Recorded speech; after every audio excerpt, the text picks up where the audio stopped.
by Kate Douglas Wiggin. Chapter 4. Birds of a Feather Flock Together. Uncle Jack did really come on the 20th. He was not detained by business, nor did he get left behind, nor snowed up, as frequently happens in stories, and in real life, too, I am afraid. The snowstorm came also, and the turkey nearly died a natural and premature death from overeating. Donald came, too. Donald with a line of down upon his upper lip, and Greek and Latin on his tongue, and stores of knowledge in his handsome head, and stories, bless me, you couldn't turn over a chip without reminding Donald of something that happened at college. One or the other was always at Carol's bedside, for they fancied her paler than she used to be, and they could not bear her out of sight. It was Uncle Jack, though, who sat beside her in the winter twilights. The room was quiet and almost dark, save for the snow light outside and the flickering flame of the fire that danced over the sleeping beauty's face and touched the fair one's golden locks with ruddier glory. Carol's hand, all too thin and white these latter days, lay close clasped in Uncle Jack's, and they talked together quietly of many, many things. "I want to tell you all about my plans for Christmas this year, Uncle Jack," said Carol on the first evening of his visit, "because it will be the loveliest one I ever had." The boys laugh at me for caring so much about it, but it isn't altogether because it is Christmas, nor because it is my birthday. But long, long ago, when I first began to be ill, I used to think the first thing when I waked on Christmas morning, today is Christ's birthday and mine. I did not put the words close together because that made it seem too bold, but I first thought Christ's birthday, and then in a minute, softly to myself, and mine. Christ's birthday and mine. And so I do not quite feel about Christmas as other girls do. Mama says she supposes that ever so many other children have been born on that day. I often wonder where they are, Uncle Jack, and whether it is a dear thought to them, too, or whether I am so much in bed and so often alone that it means more to me. Oh, I do hope that none of them are poor or cold or hungry, and I wish they were all as happy as I, because they are my little brothers and sisters. Now, Uncle Jack, dear, I am going to try and make somebody happy every single Christmas that I live, and this year it is to be the Ruggleses in the rear. That large and interesting brood of children in the little house at the end of the back garden? Yes. Isn't it nice to see so many together? We ought to call them the Ruggles children, of course, but Donald began talking of them as the Ruggleses in the rear, and Papa and Mama took it up, and now we cannot seem to help it. The house was built for Mr. Carter's coachman, but Mr. Carter lives in Europe, and the gentleman who rents his place doesn't care what happens to it, and so this poor Irish family came to live there. When they first moved in, I used to sit in my window and watch them play in their backyard. They are so strong and jolly and good-natured. And then one day I had a terrible headache, and Donald asked them if they would please not scream quite so loud, and they explained that they were having a game of circus, but that they would change and play deaf and dumb school all the afternoon. Laughed Uncle Jack. What an obliging family, to be sure. Yes, we all thought it was very funny, and I smiled at them from the window when I was well enough to be up again. Now, Sarah Maud comes to her door when the children come home from school, and if Mama nods her head, yes, that means Carol is very well, and then you ought to hear the little Ruggleses yell. I believe they try to see how much noise they can make, but if Mama shakes her head no, they always play at quiet games. Then, one day, Carrie, my pet canary, flew out of her cage, and Peter Ruggles caught her and brought her back, and I had him up here in my room to thank him. Is Peter the oldest? No, Sarah Maud is the oldest. She helps do the washing, and Peter is the next. He is a dressmaker's boy. And which is the pretty little red-haired girl? That's Kitty. And the fat youngster? Baby Larry. And the freckled one. Now, don't laugh. That's Peoria. Carol, you are joking. No, really, Uncle dear. She was born in Peoria, that's all. And is the next boy Oshkosh? No, laughed Carol. The others are Susan and Clement and Ailey and Cornelius. How did you ever learn all their names? Well, I have what I call a window school. It is too cold now, but in warm weather I am wheeled out on my little balcony, and the Ruggleses climb up and walk along our garden fence and sit down on the roof of our carriage house.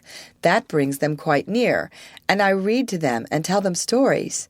On Thanksgiving Day they came up for a few minutes. It was quite warm at 11 o'clock, and we told each other what we had to be thankful for. But they gave such queer answers that Papa had to run away for fear of laughing, and I couldn't understand them very well. Susan was thankful for trunks, of all things in the world, Cornelius for horse cars, Kitty for pork steak, while Clem, who is very quiet, brightened up when I came to him and said he was thankful for his lame puppy. Wasn't that pretty? It might teach some of us a lesson, mightn't it, little girl? That's what Mama said. Now I'm going to give this whole Christmas to the Ruggleses, and Uncle Jack, I earned part of the money myself. You, my bird, how? Well, you see, it could not be my own Christmas if Papa gave me all the money, and I thought to really keep Christ's birthday, I ought to do something of my very own. And so I talked with Mama. Of course, she thought of something lovely. She always does. Mama's head is just brimming over with lovely thoughts, and all I have to do is ask, and out pops the very one I want. This thought was to let her write down, just as I told her, a description of how a little girl lived in her own room 3 years, and what she did to amuse herself. And we sent it to a magazine and got $25 for it. Just think! Well, well, cried Uncle Jack, my little girl a real author. And what are you going to do with this wonderful own money of yours? I shall give the 9 Ruggleses a grand Christmas dinner here in this very room. That will be Papa's contribution. And afterwards, a beautiful Christmas tree, fairly blooming with presents. That will be my part. For I have another way of adding to my $25, so that I can buy everything I like. I should like it very much if you would sit at the head of the table, Uncle Jack, for nobody could ever be frightened of you, you dearest, dearest, dearest thing that ever was.